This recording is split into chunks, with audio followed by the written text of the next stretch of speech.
The red planet for now remains just out of our reach. We all hope that in the next few years to decades, we will finally see human visitors to the red planet.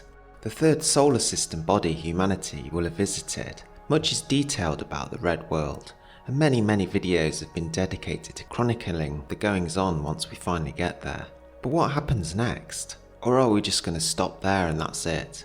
Hi everyone, Vega here, and in today's video we're going to take a leap into the future of solar system colonization, make a few predictions about what might happen once we've established ourselves on Mars. So, let's get to it. During this video we're going to go through chronologically, and the yearly predictions I make are pure speculation at this point. Don't forget to let me know in the comments below your own ideas and timescales for when and if these things will happen. By 2034, humanity has finally reached Mars, and we spend the next 20 years establishing a small colony that by 2054 has grown to have a small population of around 10,000 people, terraformers, scientists and support staff. A small population of Martian-born babies enter childhood. We also have several permanent colonies by now on the Moon, although these number less and are more transient populations than permanent settlers. By 2060, the first human visitors to the asteroid belt land on Ceres, having left Mars during the time when the two bodies are closest for transit. From here on in, we have to start worrying greatly about launch windows, as Ceres has a 4-year orbit, leaving it sometimes many millions of kilometers away from the red planet, which proves the easiest initial launch site. Although preparations are being made to create launch sites on Mars's larger moon of Phobos. Ceres has a sizable surface area of about 2.8 million square kilometers, making it an attractive candidate for resource exploration, but also habitation, at which in first is inside the moon itself, shielded from harmful cosmic radiation. Its proximity to the asteroid belt also grants access to vast mineral resources, which of course we need and are crucial for sustaining future space colonies. In the meantime, robot missions to Mercury are now using avatars to construct the first tentative base on the South Polar area, permanently shielded from the sun. Attempts were made by private companies to colonize the skies of Venus, but so far have only reached robotic trials, and all so far have failed. By now we're in the year 2100, and the first human visitors reach the Mercury South Polar base, making it the third planet reached and the fifth body of the solar system by humans. Like before on Mercury, robotic machinery is now heavily engaged in construction of tentative shelters in Gomel Catena, a chain of craters on Jupiter's moon of Callisto. Callisto is thought to be the best target for the next wave of human exploration, but we are now experiencing problematic launch windows, which has meant the moon, rather than Mars, is fast becoming the central hub for solar system commerce and transportation, with a shorter launch window out to the outer worlds. Callisto for a long time has stood out as a potential candidate for colonization due to the unique radiation environment it finds itself. Unlike other Galilean moons, Callisto orbits farther from Jupiter and therefore it experiences significantly reduced exposure to the planet's intense radiation belts. It was thought this characteristic offered a safe environment for human habitation and reduced the need for elaborate radiation shielding. Given that Callisto's surface is rich in water ice, it was thought it could be utilised for life support and fuel production.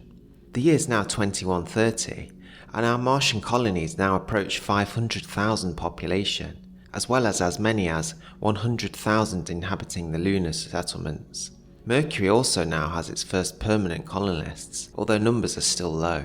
Failures to inhabit the cloud tops of Venus continue, and some have become demoralised and wonder if it will ever be possible. Technology is now advancing to the point where virtual reality is completely indistinguishable from reality, meaning the risk of actually living on Venus is one few are willing to take when they can just experience it from the comfort of their own home. Humanity's first mission to Titan, the enigmatic moon of Saturn, sets off from the lunar launch base and reaches the frigid world some 3 years later, the Titanic base having already been prepared by robot explorers many decades previously. The average temperature on Titan hovers at around -180°C, and it's used to cool down the high tech to the point that computers run much more efficiently.